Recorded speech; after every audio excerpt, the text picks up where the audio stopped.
Hello everyone, आपण थोडंसं बौद्ध धर्माविषयी माहिती घेऊया. पहिली धम्म परिषद ही पहिल्या प्रथम गौतम बुद्ध हयात असताना त्यांच्या समोर झाली.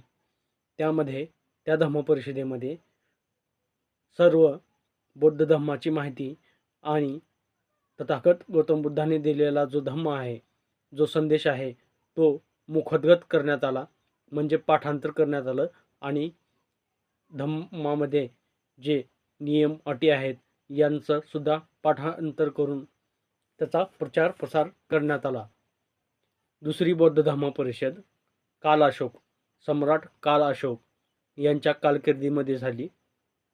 त्यांनी या धम्मप्रचारासाठी व धम्म परिषदेसाठी खूप मोठं कार्य केलेलं होतं आणि त्याचा प्रचार प्रसार पण करण्यात आला.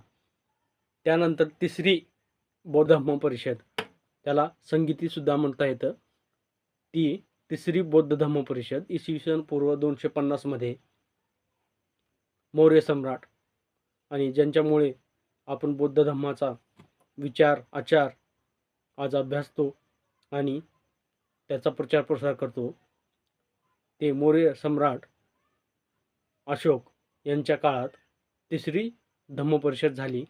त्या धम्म परिषदेमध्ये जवळजवळ त्रिपिटकाचं पूर्ण लिखाण झालं आणि त्रिपिटकानुसार बौद्ध धम्माचा प्रचार प्रसार झाला.